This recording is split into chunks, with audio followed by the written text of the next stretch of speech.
We're coming up on Valentine's Day, and here I am awkwardly coming back to my channel. It's been a couple of months since I uploaded a full video, and I think we are long overdue for a good yap session. I had an exciting holiday season. I am a couple of months away from my 1-year kidney transplant anniversary, and I want us to catch up and talk about it. But I am also cooking Vietnamese pho, which is one of my favorite dishes. So let's yap, catch up, and cook pho together. I hope that you all are going to appreciate the fact that this is a very unpolished video. This is my first cooking video, and I don't know how to film them all professional, okay? So we are gonna figure it out together. But before I get into just talking about some life updates, let's get this recipe started. I am following the recipe from Cassie. She is one of my favorite TikTokers, and she is known for her pho recipes. And my best friend Daisha and I cooked her recipe for the first time back last summer. I think it was for National Best Friends Day, and I actually did a short about that, and you can find it on my channel in the short section. But this is gonna be the first time that I'm cooking this by myself, and I'm a little nervous. One thing you need to know about me and Daisha as best friends, Daisha has been baking and cooking since we were in high school. She would come to high school and bring us all of these cool little things that she baked up. And so I hold my own in the kitchen now, okay? Don't get it wrong. I can do my thing in the kitchen. But when it comes to some of these recipes that are a little bit more involved, she is always my sounding board. So I promised her that I was gonna attempt to do this by myself. So this is my first attempt at pho by myself. According to Cassie, you have to get this recipe started by roasting some of your aromatics, and because you're gonna end up using them to flavor your broth. So as you can see, I have this huge yellow onion, and then I also have this kind of oddly shaped piece of ginger. I'm gonna try to slice this open and dice up the onion so we can get them roasted in the oven. So I'm gonna get started doing that, and we can get into this yap session. So let me get a cutting board so we can get started. All right, so while I'm dicing up these aromatics, let me kind of think about where should I start with the updates? Let's start with Christmas. It was my first time hosting my family for Christmas. And I did a short about that as well, but I definitely did not go into detail about the level of stress that I felt hosting my family for the first time. It was pressure, okay? The pressure was getting worse, okay? It was the first time I had ever done anything like that.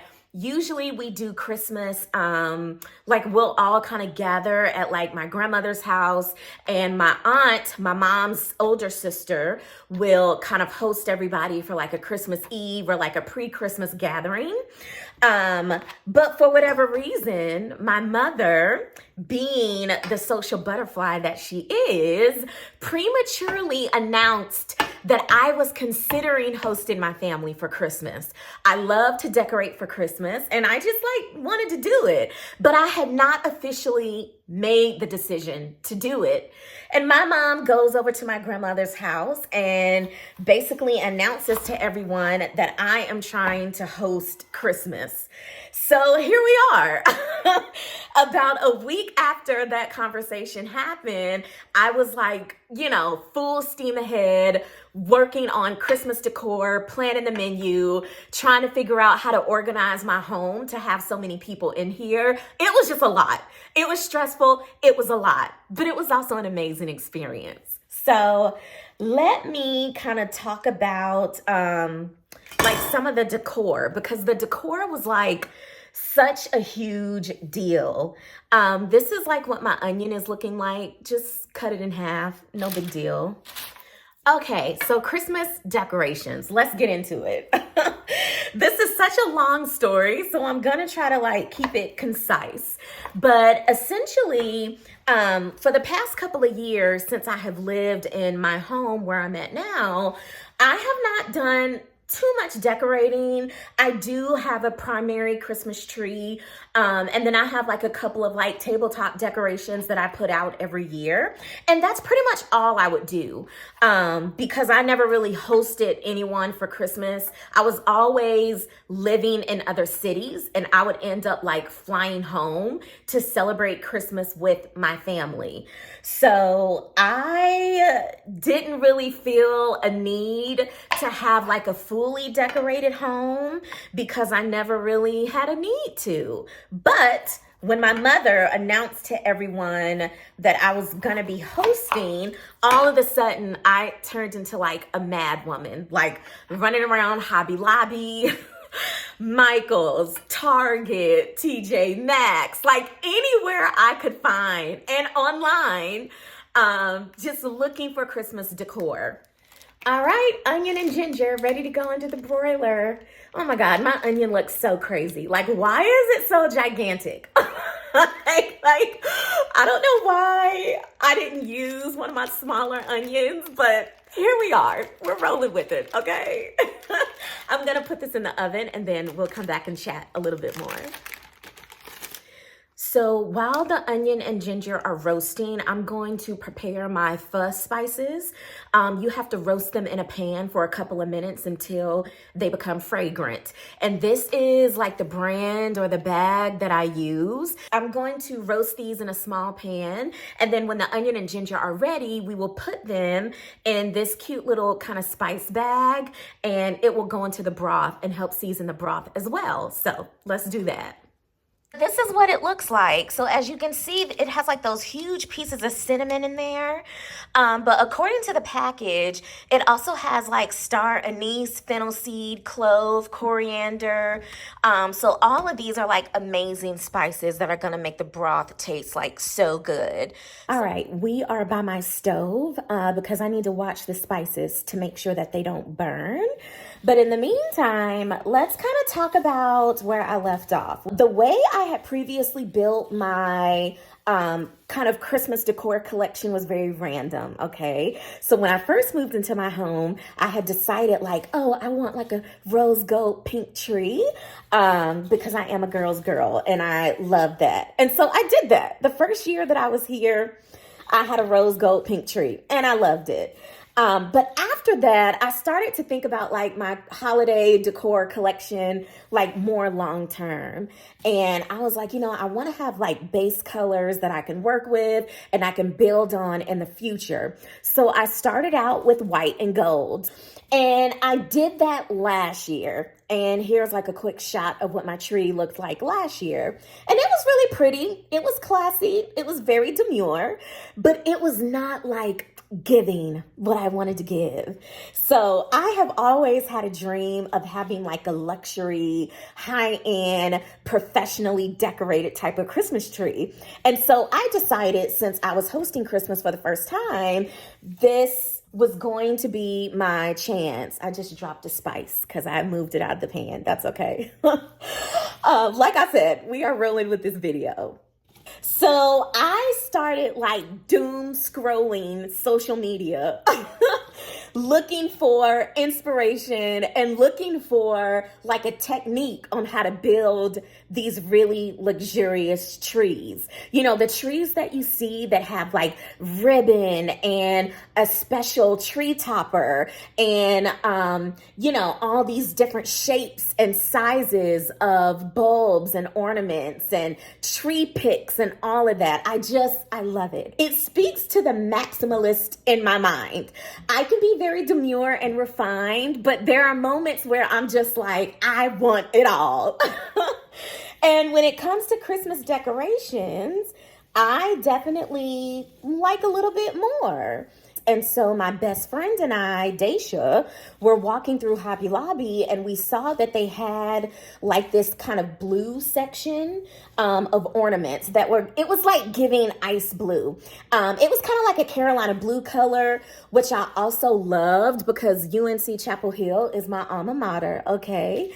And so I was like, oh my God, this is gonna be perfect. It'll look gorgeous with what I already have. All I need to do is buy some of the bulbs and, you know, just a couple of little Carolina blue, like that icy blue color, and I think I'll be good.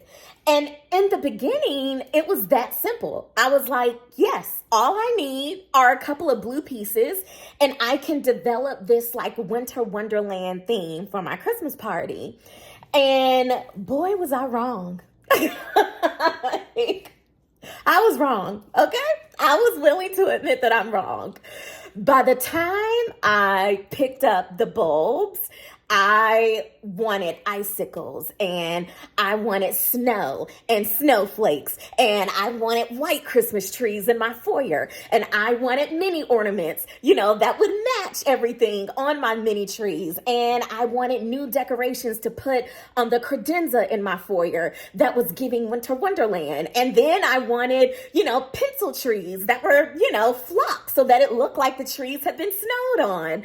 Like, I entered the Christmas spiral. I was that crazy Christmas woman walking through the store, looking at anything and everything I could find to bring into my home. So this went on literally up until the day before the party. I just could not get enough. I could not stop. And it was like, I feel like I blacked out. I crashed out. Okay. I crashed out over Christmas. But I have some footage of all of that. I had every intention of uploading like a dedicated Christmas video, but I just got so busy with the party, and after Christmas, I just needed to like decompress from all of that. Here are just some clips of how it all came together. So I'm going to cut to that and then we will come back and check on the spices.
So the spices are done, and I'm gonna go ahead and take them off the heat because some of the star anise is getting a little dark, and I definitely don't want any burnt flavor in my broth.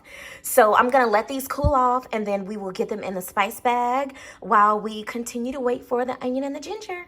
We are making progress, y'all. All right, the onion and the ginger are out of the oven. The ginger started to shrivel up. I don't think this piece was as fresh as I wanted, but it is very fragrant, so I still think it's gonna work. And as you can see, the onion has a lot of color on it. According to Cassie, we should not be afraid of that. That is gonna help impart a lot of flavor. And then over here are my spices in the cute little spice bag that came in the pack. So now it's time to build the broth. So let's get to that step. So now we are ready to build the broth. And in order to do that, we have to have a full pot of water. And I have that on the stove right here. I'll show you in a second. And we are gonna add in the roasted onion and ginger and our cute little spice packet right here. And then we're gonna add in some fish sauce. This is the kind that I have. I don't know if it's any good, but it's the kind that's in my store, so that's what we're rolling with. And we're also gonna add in some chicken powder. Cassie adds this in her recipe, I guess to impart some more flavor.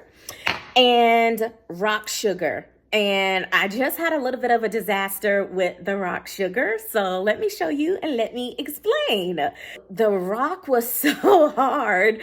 Like I couldn't break a piece off that would be a small enough size to put in my broth. So I put it in the microwave because I found a hack on TikTok that said that is what makes it easy. And I said that we are rolling with this video, even though it's unpolished. Look at what happened. Oh my God, it's so hot.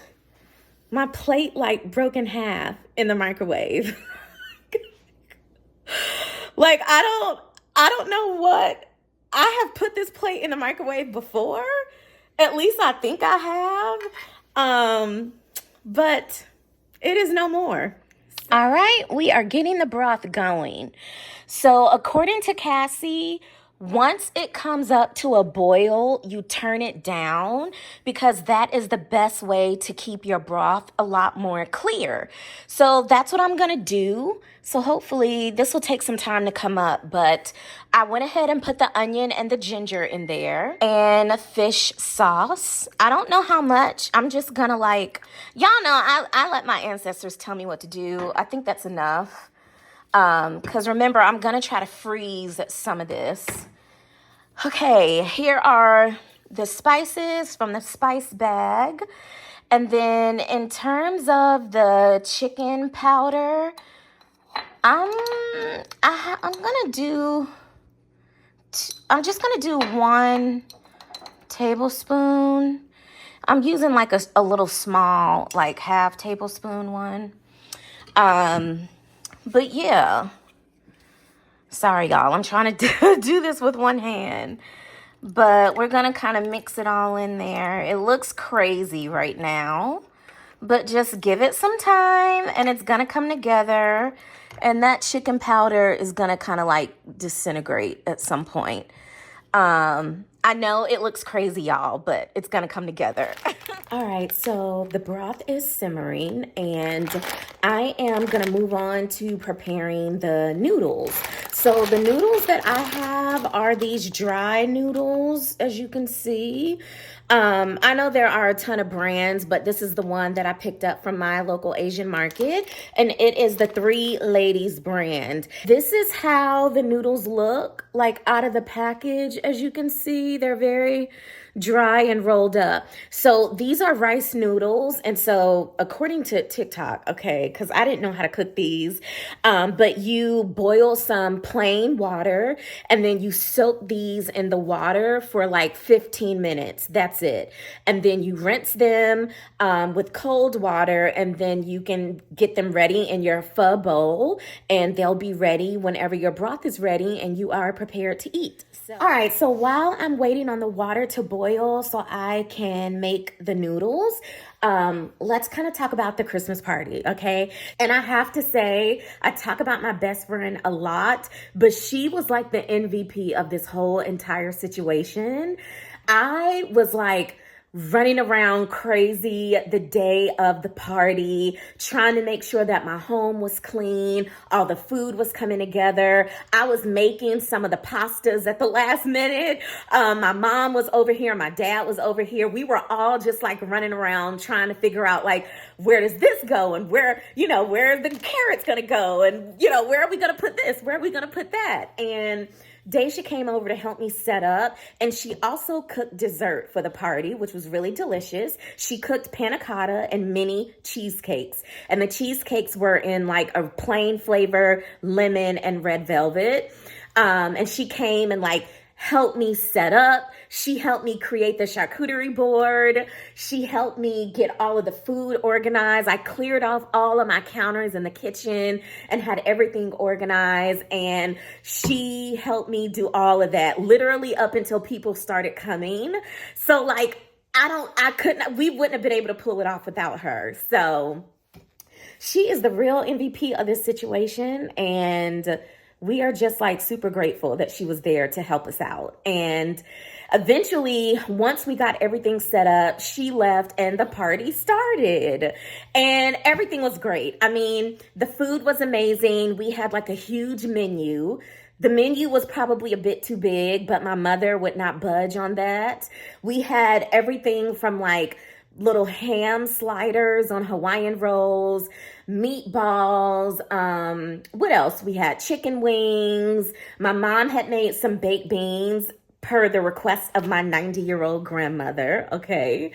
We had the charcuterie board, which had like a variety of like meats and cheeses on it with like strawberry jam and fig jam. And I got a lot of that from like Trader Joe's. We had a veggie board, and then like a lot of different little snacks and desserts. And then my cousin also brought over a charcuterie board, like a sweet charcuterie that had like other little dessert options and cookies and chocolate covered pretzels. And it was amazing. So the party got started and people started showing up, and I was upstairs like frantically trying to get dressed, and they wanted to watch the football game. And this was like the one glitch of my party. My cable box died. Okay. Now, I will acknowledge I don't watch a lot of cable, but whenever I need to watch cable, whether it be like downstairs or upstairs, I've never, ever, ever had a problem. But on this day, the day that I had a Christmas party, my cable box died. So they were not able to look at the game, and I was kind of slightly distracted and a little stressed because I was on the phone with my cable provider. I was trying to get them to like reset the box and send signals and help me figure out what to do. And it just died. So it wasn't until after Christmas that somebody from the company came out and was like, yeah, your box died. We have to give you a new one. So that was the one minor hiccup of my party. And in the moment, I was so frustrated because I am a perfectionist. I am a Virgo and I am type A. Okay. So I was just irritated that like that one random detail was not in place. But in the grand scheme of things, everybody loved the party. The food was great. Members of my family came out who have not been up here in a very long time. My auntie came. One of my second cousins was here. All of my younger cousins were here. And we played a ton of games. Everybody loved it. Everybody had a great time. And then we also did Secret Santa. And so we went through and like everybody got to open up their Secret Santa gifts. And, the person who brought the gift got to present it to the person they were buying the gift for. So we did that. And it was just amazing. It was amazing. We played a ton of games. And then everybody packed up and left. So the party was about like 3 hours or so. We didn't want my 90-year-old grandmother out in the streets late at night, but everybody loved it. Like my uncle was like patting me on the back, and my cousins were saying how much they loved the experience. And the next day it was like the talk of the town. And, people were, from my family were calling us and talking about how much they loved the party. And like, it was just amazing. Like everything was beautiful. The food was great. The games were fun. Like the vibes were vibing. So when I heard all of that feedback come in, it made me realize like, to focus on the bigger picture. And like the bigger picture was like, this was my first time bringing my family together for the holiday. It was beautiful. I'm very proud of my first Christmas party with my family. I'm like super, super proud. And I don't want to like verbally commit that I'm going to do it again this year, but the word on the street is that I'm doing it again this year. I think I have become a Christmas person. So that's my holiday recap. And yeah, the water's boiling, so I'm going to get the noodles in. And now we're going to work on preparing our protein and like our accoutrement that we're going to put on top. So we'll be right back. All right, so the broth is simmering and the rice noodles have about 10 more minutes before I can take them out of the hot water. So in the meantime, I just want to quickly go over some of my favorite toppings for pho, and some of them I have to kind of amend for my diet as a kidney transplant patient. So we'll get into that in a second. So these are just wild caught blue shrimp. I get them from Whole Foods. And they have them typically, I think the bag said $31.40. But I love these shrimp. They are like a really good size, and they're also generally like clean. They're already deveined. So all I do is like rinse them off and clean them really well. But these are like my favorite shrimp. Like I keep these in my freezer. And so what you will see in traditional recipes, I'm kind of doing an amended recipe, but you'll see a lot of people cook pho with their like beef or chicken, and they use the carcass and the beef and like, you know, make the broth with the carcass or the beef in the broth. And one day I'm gonna try that with chicken, like a rotisserie chicken. But because I'm using seafood, I really don't want to have to drop raw seafood into my broth that I have worked so hard on. So I tend to poach my shrimp. I will just boil a little pot of hot water and I will poach them for a couple of minutes, and they don't need a lot of time. And that cooks them just enough. And then when I pour the hot broth on top of my noodles and everything else I put in my bowl, it kind of finishes cooking them. Kind of similar to what you see like in a restaurant when they give you like the really thin slices of the raw beef and they pour the broth over and it finishes cooking. So I do it slightly different when I'm at home, just because it's just a little safer for me. I'm a kidney transplant patient, and one of the biggest things that my doctors talked to me about was just preventing instances of foodborne illnesses, and just figuring out safe ways to cook my food, maintain my food, different types of food that have higher risk of potential infection. So for example, I don't really eat a lot of sushi anymore. I love sushi, but if I eat sushi, it has to be tempura. It has to be cooked. So I don't just, you know, it's not a huge deal with the shrimp, but it's just like a really small thing that I do from a food safety perspective, just to keep myself safe.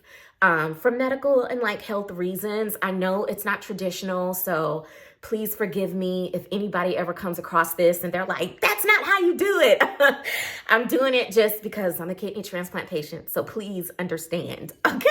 While we're on the topic of food safety, one of my favorite toppings for pho when I discovered it a long time ago with my friend was bean sprouts. And I love the texture that they add to the dish. I like how they taste. But the reality is that a lot of food scientists and people will tell you that bean sprouts have a high risk of carrying bacteria because of how it grows in like very hot, steamy, kind of borderline wet environments, which those kind of environments are, you know, a prime opportunity for bacteria to grow. And I know that you can reduce the risk by cooking it down, but I have made the decision to try to limit how much I eat bean sprouts. Now, I'm going to be honest with you and say I have had them since I had my kidney transplant. So the first time my best friend and I made it, we did have bean sprouts, but I cooked mine down. So there was no chance that it was raw, okay? It was completely cooked down. But I'm trying to be really careful with not exposing myself to any potential like foodborne illness or related bacteria. So because of that, I'm not going to be using bean sprouts today. And I know that's not traditional, so again, please forgive me.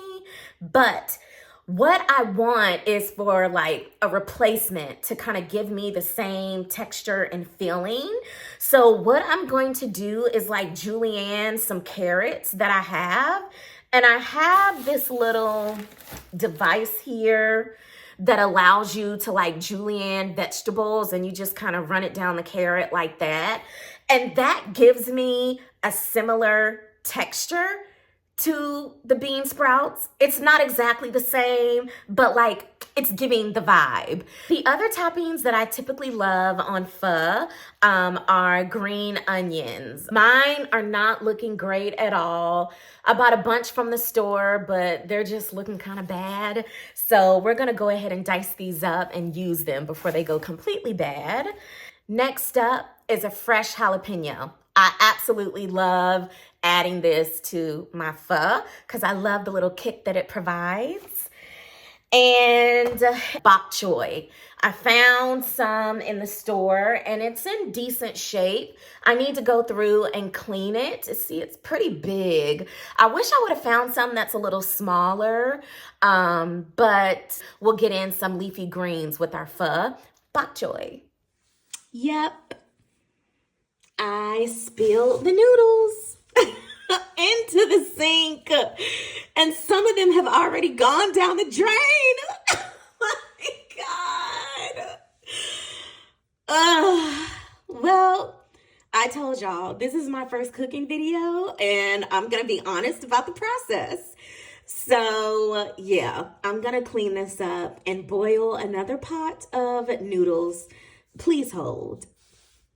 Okay, take 2 on the noodles. We are back, and instead of living on the edge and trying to drain them straight out of this pot, I am actually draining them in one of my cute little strainer bowls. All right, so we are at the finish line, almost. I am waiting on some water to boil so I can poach the shrimp like we talked about earlier. The broth is still simmering and the flavor has developed beautifully. In the meantime, I want to show you a couple of things. So this is my plate of toppings. Let me get it up so you can see it. It is beautiful. So I have the shredded carrots, jalapenos, red onions, green onions, and my leafy green is the bok choy. Now, I know in some photos that I've seen from people, they put kind of like the bok choy stem, like in the bottom of the bowl, but I like mine chopped up. Okay, it's my kitchen and I'm doing it my way, okay? So this is how my bowl of toppings looks. And I don't eat all of this. Typically what I like to do when I make pho is I chop up a lot of my toppings at one time. And then I know that I'm always gonna have leftovers. And so I basically like put these in the refrigerator. So when I wanna go in and eat like a little bit more pho the next day, I already have everything chopped up and ready to go. And then also, even if I don't use it for pho, this is the kind of stuff that I throw on top of salads. So it's just always useful to have it chopped up. But isn't it beautiful? Oh my goodness, I love the color. It's amazing. It's beautiful. Okay, this is a masterpiece. But this is my pink pho bowl that my best friend Daisha got me. So as you can see, it has this really adorable design on the side, and that same design, I want to make sure I don't drop it. That same design is on the inside of the bowl, and it is just so beautiful. And in addition to that, I have just this cute little saucer that matches. Really cute. And we've skimmed our broth, and look at how beautiful. Oh, sorry for the shaky camera work. I'm using my hand. But this is like such a beautiful, gorgeous golden color. And I think it's pretty clear. I tried my best to keep it kind of clear.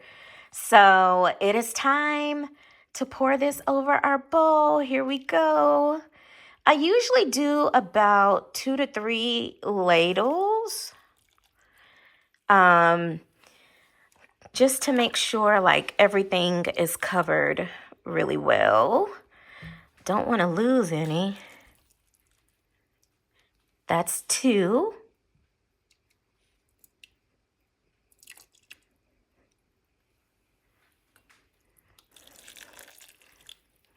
And that's 3. I think I want a little more, so I'm gonna do like maybe like half a ladle. Perfection. All right, let's go have a seat and we're gonna build our bowl. All right, y'all, we have made it to the end of the road. I have been working at this for a couple of hours. Making pho from scratch is always a labor of love, but it's just so amazing and delicious, and it's one of my favorite dishes ever. So I was excited to share with you all how I make it. But while I built my bowl, I wanted to talk a little bit about the next kind of life update and you know, I don't know, I guess progress that I've made. So I'm gonna start off by putting like a little bit of like bok choy and carrots and green onions, just a little bit of everything, okay? That's kind of what we're going for. But, okay, so where do I start? I think I've made a couple of videos on here alluding to my kidney transplant journey which is a result of COVID pneumonia that I got in 2021.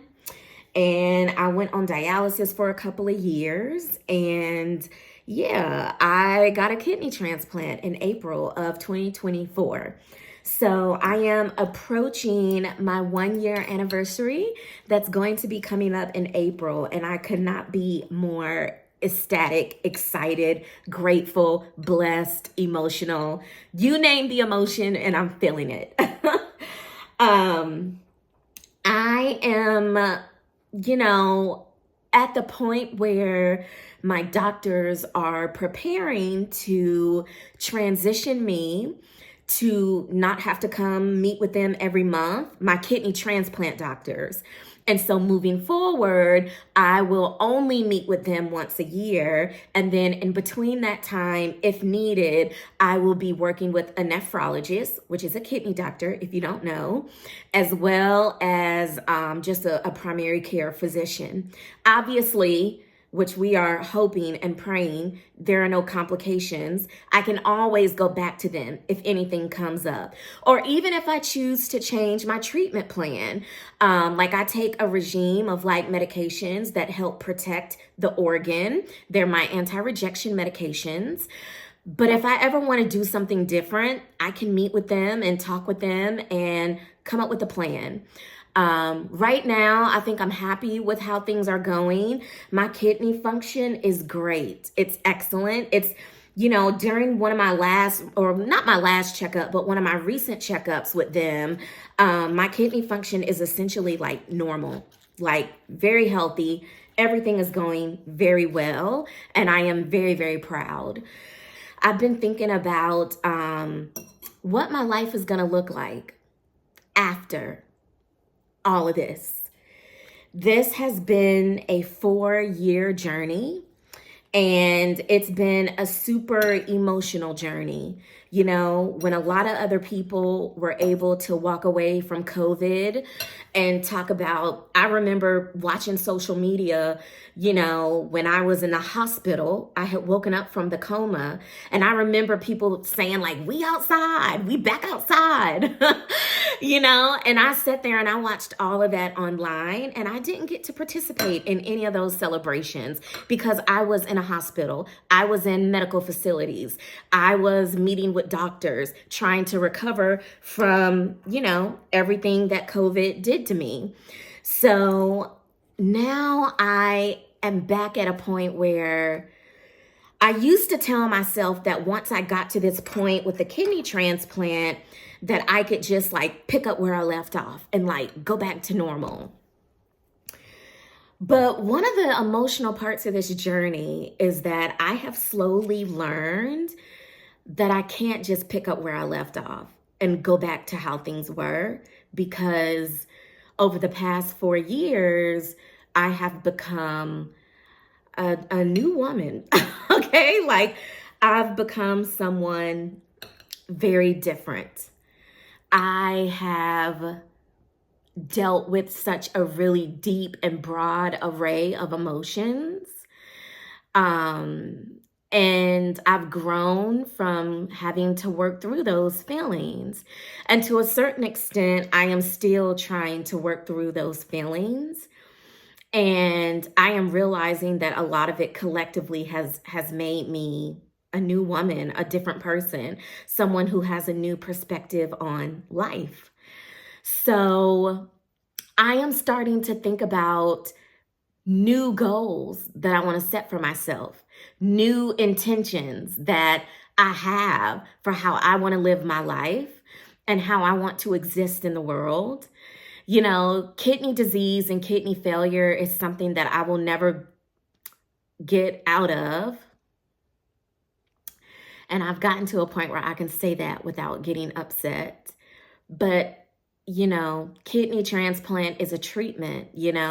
So this is a lifelong process. And I am thinking about who I am today, the woman that I am, the woman that I still want to become, based on everything that I've been through. And I'm thinking about how do I want to find happiness and joy, and things that fulfill me are different now. I used to be someone who was like hyper ambitious, okay? Hyper ambitious. That was my number one goal for everything, is like wanting to make it to the top in my career. And even though I'm still somewhat career motivated, it's not the only motivation that I have in my life anymore. That's how I was in my early 20s. And I mean, honestly, all of my 20s, it was just like my career and I want to make it to the top. And now I have a lot more personal life goals and things that I want to accomplish and ways that I want to live. And eventually, I'd love to share those things on this channel, especially throughout this year. And I want to start slowly taking steps towards becoming that woman, the woman that I feel like I was meant to be. With all of the things that I've been through and all the ways that they've contributed to my personality and my soul, I want to take steps forward to really living out those dreams and letting go of a lot of the fears and anxiety and trepidation that I used to hold. Like, I used to be so afraid. I used to overthink every little decision. What if I do this? What if this goes wrong? I can't do this. I can't do that. I have to follow the rules. I have to get in line because I want to get to where I'm trying to go with my career, and I'm trying to make it, and I need to do this and I need to do that. And I drove myself so crazy trying to live like that. And somehow this process has made me a little bit more of a free spirit. I'm still very much like, Ebony. I'm still driven and organized and motivated and goal-oriented, but this process has opened up like a new part of my soul that wants to be free. So I know I'm rambling, but the update is that my kidney health is doing great. And I am once again on the brink of opening up a new chapter, life after kidney transplant. And I'm still figuring out what I want to do and where I want to go. I have a lot of different ideas. I haven't worked through which one is going to be best for me, but I guess I'm going to document it on this channel. But I'm on the brink of a new chapter. And although I have cried a river, okay, between here and, Washington, the state of Washington, and North Carolina, there is a river somewhere named after the amount of tears that I've cried and everything I've been through. I am hoping and praying that it all has contributed to me being a better woman and a stronger woman, a woman who's more wise and brave. And yeah, I'm just ready to live out those dreams. So that's the update. I just wanted to say thank you for watching. For anyone who's out there watching, I hope you have enjoyed cooking with me, although it was a little bit chaotic and all over the place. But yeah, I definitely look forward to sharing more stories in the future. And I welcome you all to kind of join this community and come along on the ride with me, okay? And for any of you out there who are going through something similar, I always say this: I am rooting for you. And I am rooting that you're going to make it to the other side as well. I'm rooting for all of us, okay? And yeah, I'm going to enjoy my meal. So one last shot of the pho before we go. All right, here we are with the pho.